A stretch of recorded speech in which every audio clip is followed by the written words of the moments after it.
اور ساتھ ہی ان کا جو ڈیفنس منسٹر ہے وہ بھی آپ شامل کر سکتے ہیں. یہ لوگ سیاسی مفاد کے لیے آگ سے کھیل رہے ہیں اور میں سمجھتا ہوں کہ اس آگ میں یہ خود جلنے والے ہیں. یہ اس بات سے سخت پریشان ہے کہ ان کی ایگریشن کی وجہ سے پاکستان متحد ہو گیا اور تمام پاکستانی حکومت اور افواج پاکستان کے پیچھے سیسا پلائی دیوار بن گئے ہیں.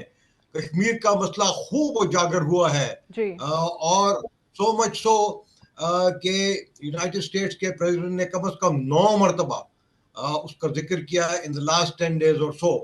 پاکستان اور چین کی دوستی کو وہ نقصان پہنچانا چاہ رہے تھے لیکن وہ اور مضبوط ہو گئی. پاکستان کے افواج کی جو ساکھ ہے وہ ساری دنیا میں بڑھ گئی ہے جبکہ انڈین افواج کی جو ساکھ ہے وہ بالکل زیرو ہو گئی ہے. تو میں آپ کو یہ بتاتا ہوں اس کی وجہ سے ابھی انہوں نے دوبارہ جو ہے وہ ٹیررزم کی طرف جو ہے انہوں نے کام شروع کر دیا ہے. اور جس طرح آپ نے کہا کہ جو کچھ وہ کر رہے ہیں وہ اس وقت سخت پریشان ہیں, ان کو سمجھ نہیں آ رہی کہ کیا کریں. اس طرح کے یہ جو کام ہے میں آپ کو بتاؤں کہ ہمیں کیا کرنا چاہیے. ایک تو یہ ہے کہ جتنے بھی ڈوزیئرز ہم نے ابھی تک پروکیور کیے ہیں کچھ ہم نے انٹرنیشنل کمیونٹی کو پرووائڈ کیے ہیں. آج بھی D G I S P R نے کچھ ڈوزیئرز کا ذکر کیا ہے. ان سب کو کنسالیڈیٹ کر کے ایک تو ہمیں فائنینشیل ایکشن ٹاسک فورس کے پاس جو ہے سبمٹ کرنا چاہیے تاکہ ایک تو یہ کہ انڈیا کی جو ممبرشپ ہے FATF کی اس کو ختم کیا جائے اور اس کو بلیک لسٹ کیا جائے, اس لیے کہ ہمارے پاس جو ہے ثبوت ہے کہ انڈیا ٹیررسٹ کو فائنینس کر رہا ہے اور وہ ہنڈی اور حوالے کے ذریعے سے وہ فائنینس کر رہا ہے. اور ساتھ ساتھ ہمارے پاس ایسے پروف ہیں جن کا ہمارے پاس جو ہے وہ ایک جس کو کہتے ہیں نا کہ آڈیٹیبل ہمارے پاس ڈاکومنٹس ہیں. تو ایک کرنا چاہیے. دوسری بات یہ ہے کہ یونائٹڈ نیشن سیکورٹی کاؤنسل کے 4 بڑے بڑے ایسے ریزولوشنز ہیں جو کہ کاؤنٹر ٹیررزم کے مطابق ہیں جس کے اوپر عمل کرنا لازم بنتا ہے پوری دنیا کو. ایک جو ہے 2001 میں پاس ہوئی ہے, پھر 2003 میں ہوئی ہے, پھر 2014 اور 16 میں. اس میں جو ہے اب تو ایک تو یہ ہے نا کہ وہ ہم پہ یہ الزام لگا رہا ہے کہ ہم خدا نخواستہ انڈیا میں دہشت گردی کر رہے ہیں. ایکچولی جو فلیگ آپریشن وہ کر رہا ہے وہ خود اپنے لوگوں کے خلاف دہشت گردی کر رہا ہے. بالکل صحیح. ہمیں تو سیکورٹی کاؤنسل میں یہ چیزیں لے جانی چاہیے. اور ایک اور چیز میں عرض کروں گا کہ دیکھیں ہمیں ابھی انڈیا کو یہ جو ٹرائیڈ آف 3 ہے ان کو پروبیشن پہ رکھنا چاہیے کہ اگر اس طرح کے واقعات ہوتے رہیں تو پاکستان کے پاس اور کوئی آپشن نہیں ہوگا سوائے کہ ان کے جو ماسٹر مائنڈز ہیں جو انڈیا میں بیٹھے ہیں یا افغانستان میں بیٹھے ہیں یا دنیا میں کہیں پہ بھی بیٹھے ہیں ہم جائیں اور ان کو نیوٹرلائز کریں. نیشنل ایکشن پلانز کو ہمیں دوبارہ دیکھنا پڑے گا, اس کو مزید بہتر کرنے پڑے گا.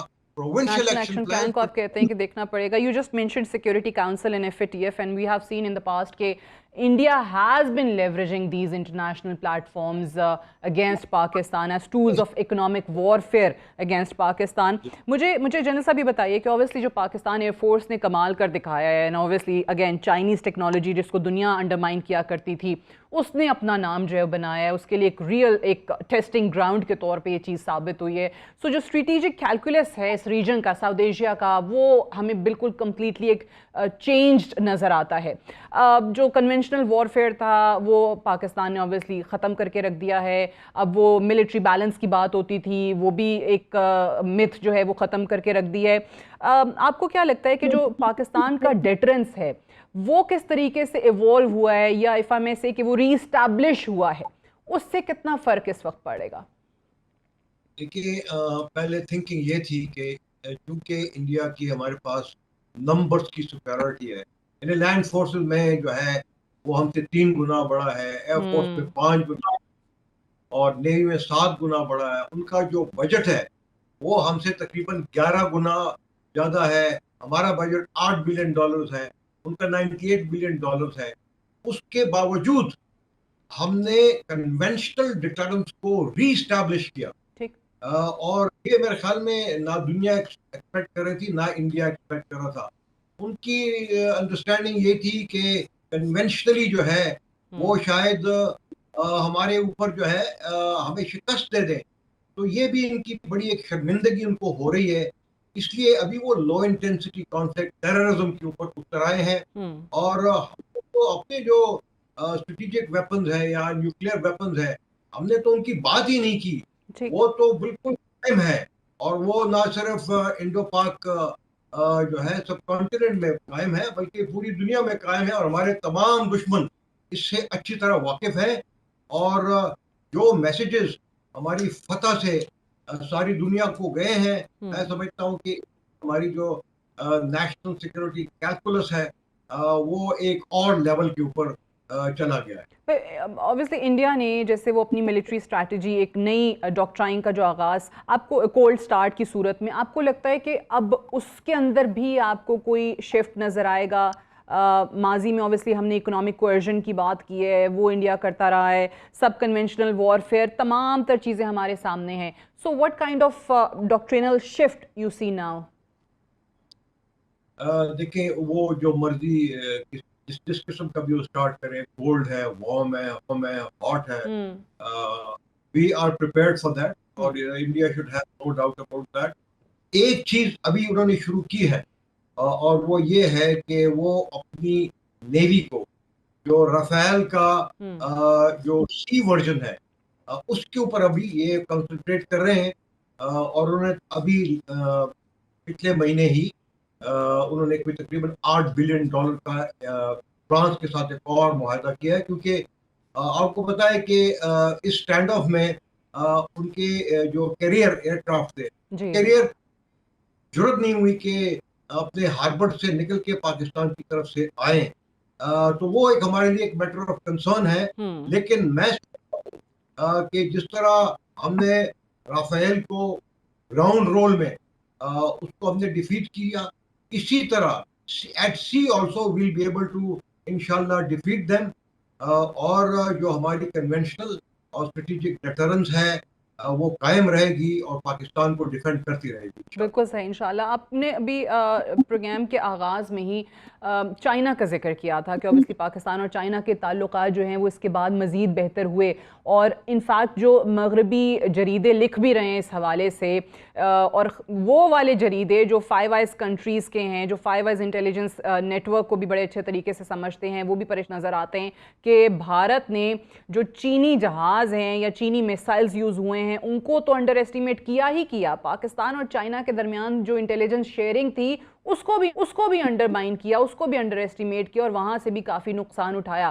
اب پوسٹ وار آپ کو کیا نظر آتا ہے کہ پاکستان اور چائنا جو ہیں وہ کس طریقے سے مزید اپنے جو تعلقات ہیں اس کو بہتر کر سکتے ہیں ویزاوی ڈیفنس کوآپریشن؟ دیکھیے میرے خیال میں ساری دنیا کو یہ ریئلائز کرنا چاہیے کہ ٹھیک ہے ہمارے پاس جو چائنیز ویئر ودال ہے ہم نے استعمال کیا, اور اس کو بیٹل کے اندر استعمال کیا اور بڑی اچھی طرح استعمال کیا. وہ اچھے ویپن سسٹم ہیں, لیکن اس کے ساتھ ساتھ دیکھیں as they say it's the man behind the gun who matters. تو اس میں جو ہمارے ٹرائی سروس لیول کے اوپر پرٹیکولرلی لینڈ فورسز, ہماری جو میزائل فورسز ہیں, ساتھ ساتھ جو ایئر فورس ہے, ان کی جو ٹریننگ ہے, ان کی جو موٹیویشن ہے, اور ان کا جو ول ہے to defend Pakistan, I think that is equally important if not more. That is what they need to see. اور آپ دیکھیں پاکستان کے پاس تو پہلے یو ایس ویپن سسٹم تھے, ہمارے اپنے بنے بھی ہیں, اور سب کے سب ہم نے اسی طرح کمپیٹنس سے استعمال کیے ہیں. تو یہ کمبینیشن ہے of weapon system which are used by armed forces of Pakistan, and the result is in front of you. جو obviously جو پائلٹس ہیں ان کی جو ڈیسیجن میکنگ پاور ہے, وہ صلاحیت جو ہے, ان کی سکلز ہیں, وہ بھی بہت میٹر کرتی ہیں. وہ جس طرح اس کیس میں کہتے ہیں, ڈاگ فائٹ میں کہتے ہیں کہ only 7 seconds count. 7 seconds کا آپ کے پاس ٹائم ہے, 8واں سیکنڈ ہو گیا تو پھر آپ گئے. And obviously we have seen کہ وہ کیا مہارت تھی جو ہمارے پائلٹس نے دکھائی ہے. لاسٹلی مجھے یہ بتائیے گا کہ اوبیسلی جب ہم یہ دیکھتے ہیں کہ یہ ہائبرڈ وارفیئر ٹیکٹکس ہیں جو انڈیا یوز کر رہا ہے, پاکستان میں کس طریقے سے بلوچستان میں انریسٹ کریٹ کرنا ہے, خیبر پختونخوا میں ٹارگٹ کلنگز بھی ہم نے دیکھی ہیں جن کے پیچھے بھارت کا ہاتھ رہا ہے. پاکستان جو انٹرنل ولنریبلٹیز ہیں جن کو جہاں بھی ایکسپلائٹ کرتا ہے, اجے دوال کا ہم نے ابھی کلپ بھی چلایا تھا جس میں وہ کہتا ہے کہ جی مرسنریز ہیں, ان کو پیسے جتنے ملتے ہیں اس سے زیادہ دے دو, ڈبل کر دو, ٹرپل کر دو, یہ تمام وہ کام کریں گے. ان چیزوں کو ہم کس طریقے سے کاؤنٹر کر سکتے ہیں؟ دیکھیے بات یہ ہے کہ میں نے پہلے بھی بات کی کہ وہ تو ایکسیپٹ کر رہے ہیں کہ وہ پاکستان کے اندر پیسے کی خاطر دہشت گردوں کو ہائر کر رہے ہیں, مرسنریز کو ہائر کر رہے ہیں, اور یہ ان کے خلاف سب سے بڑا ثبوت ہے. اور میں سمجھتا ہوں کہ دنیا کو اس کے متعلق زیادہ بنانے کی ضرورت ہے. اچھا, خصوصاً بلوچستان اور کے پی میں جو کہ فرنٹ لائن اسٹیٹس ہیں, وہاں پہ جو پروونشل ایکشن پلانز ہیں ان کو مزید بہتر کرنا پڑے گا. ان کو ایسے ویپنز, اکوپمنٹ, انٹیلیجنس کی جو ہماری کیپیبلٹی ہے وہ بڑھانی ہوگی تاکہ وہ ان کو روک سکیں. اور اس کے بعد جو ہے ایٹ آر اون لیول اگر ہمیں ان چیزوں کے اوپر جو ہے میں انٹرنلی یعنی پاکستان کے سسٹ فرنٹیئر ہم تو اپنی کیپیبلٹی کو بڑھائیں گے, اور ایونچولی اگر ٹرانس بارڈر جب تک ہم ٹرانس بارڈر ان کے جو سیف ہیونز ہیں ان کو ختم نہیں کریں گے تو یہ سلسلہ جاری رہے گا. اور ایز اے لاسٹ ریزورٹ میرے خیال میں the government of Pakistan and the armed forces will have to resort to this, جس کے لیے Indian government will be responsible. اور اس کے لیے یونائٹڈ نیشن سیکورٹی کاؤنسل ہے, they will also be responsible because ہم اس کو اپنے دفاع میں کریں گے. یونائٹڈ نیشن چارٹر آرٹیکل 52 کے تحت ہمیں حق حاصل ہے کہ دہشت گرد جہاں بھی ہو ہم ان کے پیچھے جائیں اور ان کا قلعہ کبر کریں. بالکل صحیح. General Raza Muhammad Khan, thank you very much for joining on the show today. We'll take a short break here. Stay tuned. Welcome back to Suno Tonight with Sadia Afzal. Pakistan Bharat جنگ نے جہاں دنیا کو پیغام دیا ہے کہ ہم کسی کے آگے جھکنے والے نہیں ہیں, وہیں پاکستان کے مستقبل کے خارجہ پالیسی اہداف بھی واضح ہو چکے ہیں. آج ہمیں بہت اچھی طرح علم ہو چکا ہے کہ پاکستان کے مشکل وقت میں کون ساتھ کھڑا ہونے والا ہے اور کون مشکل وقت میں پاکستان سے بے رخی اختیار کرے گا.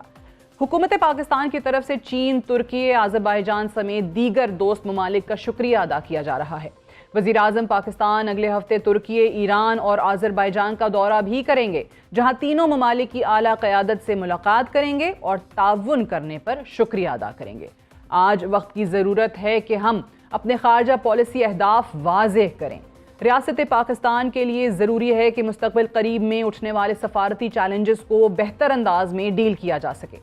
ہمیں یہ بھی دیکھنا ہوگا کہ وزیر اعظم پاکستان ترکی, ایران اور آذربائیجان کے علاوہ دیگر دوست ممالک کا دورہ کیوں نہیں کر رہے. کیا وجہ ہے وزیر اعظم پاکستان کے دوروں کی فہرست میں عرب ممالک شامل نہیں؟ کیا مستقبل کے چیلنجز کو ڈیل کرنے کے لیے پاکستان کو بہتر انداز میں نئے سرے سے تعلقات کو استوار کرنا ہوگا, نئے وینیوز تلاش کرنے ہوں گے؟ اسی سب پر آج بات کریں گے, اور اس پہ بات کرنے کے لیے ہمارے ساتھ موجود ہیں فارمر ڈپلومیٹ مسعود خالد اور ماہر عالمی امور doctor Qamar Cheema. Thank you very much gentlemen for joining me today on the show. Ambassador صاحب, آپ سے اگر میں آغاز کروں, اوبیسلی یہ جو پاکستان اور بھارت کی 3-3.5 دن کی جنگ رہی, پاکستان نے سبقت حاصل کی ملیٹریلی, اوبیسلی مورلی اگر ہم دیکھتے ہیں, ڈپلومیٹکلی بھی.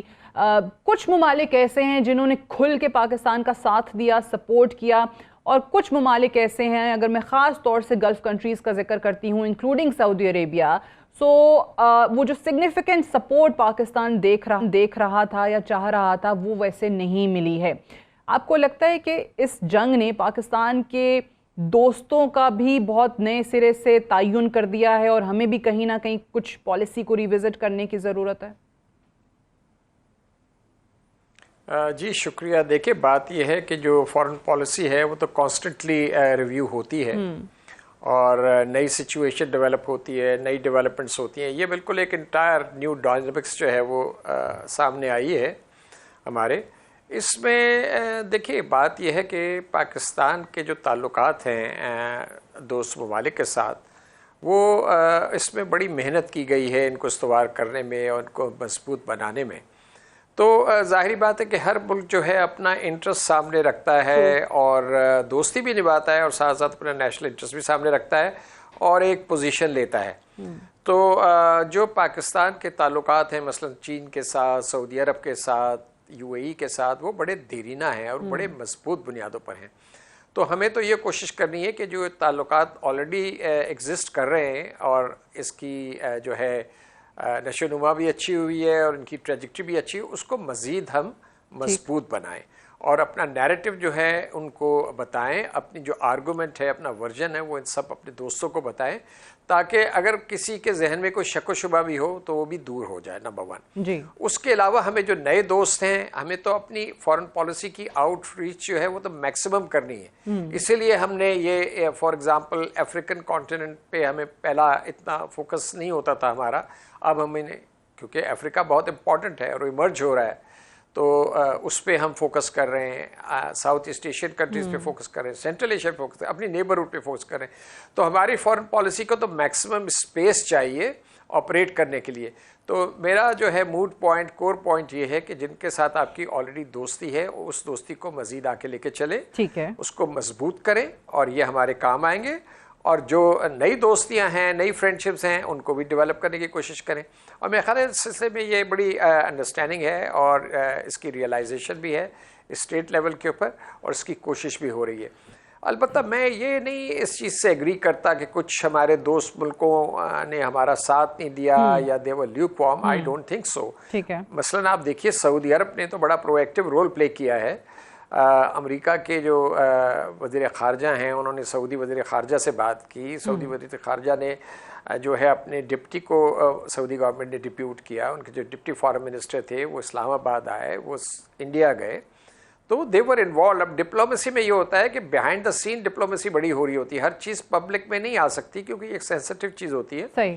تو لیکن یہ میرا خیال ہے کہنا درست نہیں ہوگا کہ ہمارے دوستوں نے اس طرح ہمارا ساتھ نہیں دیا. میرا خیال ہے ہمارے دوست سعودی عرب اور چین اور آذربائیجان، ترکیہ، یہ سب ہمارے ساتھ کھڑے ہوئے تھے. اور اس میں یہ ہے کہ ہمارا نیریٹو جو ہے وہ یعنی کہ چلا اور انڈیا کا نیریٹو اس طریقے سے there were no takers for India's narrative as such. بالکل صحیح. ڈاکٹر چیمہ obviously جس طرح امبیسڈر صاحب نے کہا کہ یہ صحیح نہیں ہوگا کہ سعودی عربیہ کا کہا جائے صحیح کہ انہوں نے ساتھ نہیں دیا.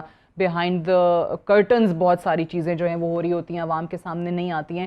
بٹ اوبیسلی اسپیسیفکلی وزیر اعظم جو ہیں وہ ایران، آذربائیجان کے دورے کی بات کرتے ہیں، ترکیہ کے دورے کی بات کرتے ہیں. سعودی عربیہ کا یا گلف کنٹریز کا اس میں اس طریقے سے ذکر نہیں ہے، ان کی فہرست میں نہیں ہے. تو اوبیسلی اس پہ بات بھی ہوتی ہے، پھر اس پہ لکھا بھی جاتا ہے. سو آپ کو کیا لگتا ہے کہ کچھ ممالک کیا صرف نیوٹرل ہی رہے یا پھر دیکھیے تھوڑا سا اس کو اوور انداز میں دیکھنا پڑے گا. دیکھیں انڈیا کی ایک بہت تگڑی سافٹ پاور ہے جس کا سعودیز اینڈ عرب ورڈ استعمال کر رہے ہیں. مثال کے طور پہ آپ دیکھیں کہ بالی ووڈ ہو یا کرکٹ ہو، اگر سعودی عربیہ اپنے ملک کے اندر کرکٹ کو انٹروڈیوس کرانا چاہ رہا ہے تو وہ انڈیا کی مارکیٹ کا فائدہ اٹھانا چاہتا ہے. 1.4 بلین کی مارکیٹ ہے تو وہ بیسیکلی اس کو اس اینگل سے دیکھتے ہیں. ہماری جو نیچر آف ریلیشن شپ ہے اس میں ہسٹری، ریلیجن اور سیکیورٹی ڈومیننٹ، تو وہ میرا خیال ہے وہاں پہ رہے گی. لیکن ہمیں تھوڑا سا یہ بھی سمجھنا ہے کہ سعودی عرب اور مڈل ایسٹ کے اندر بھی تو لیڈرشپ وہاں پہ نئے لوگ آ گئے ہیں، ینگ لوگ ہیں، وہ بالکل ایک نئی شکل چاہتے ہیں. آپ دیکھیں کہ UAE نے جو ابراہیم اکارڈ کیا تھا وہ بالکل ایک out of the box solution انہوں نے کیا، جو کہ جس کو عرب ورلڈ میں بھی ظاہری بات ہے GCC کے ممالک نے بھی اس کے اوپر بات کی. سو مجھے لگتا ہے کہ ہمیں اپنے آپ کو، اپنے جو ریلیشن شپ ہے اس کو ری وزٹ کرنا ہے. اور جو ینگ لوگ ہیں جو سعودی عرب، UAE اور باقی لیڈرشپ جو ہے ان کو دیکھنا ہوگا کہ وہ کیا چاہتے ہیں. وہ ہمارا historical religious and security partnership کو بہت ویلکم کرتے ہیں، لیکن ہمیں لارجلی اپنی جو 250 ملین کی جو پاپولیشن ہے اس کو ایز این ایسٹ ہمیں اس کی ایڈوکیسی کرنی ہے، کیونکہ انڈیا اپنی پاپولیشن کو اس طرح استعمال کر رہا ہے. سو اسی طرح سافٹ کام کرنا پڑے گا. اگر ہم یہ چیزیں تھوڑی کریں گے تو میرا خیال ہے کہ ان ممالک کو، اور پھر دیکھیں وہ جو ممالک ہیں عرب ورلڈ جو ہے وہ تھوڑا سا اب بزنس کی طرف ہے. اب UAE کی انڈیا کی اکنامکلی اگر آپ $83 بلین کی ٹریڈ ہے،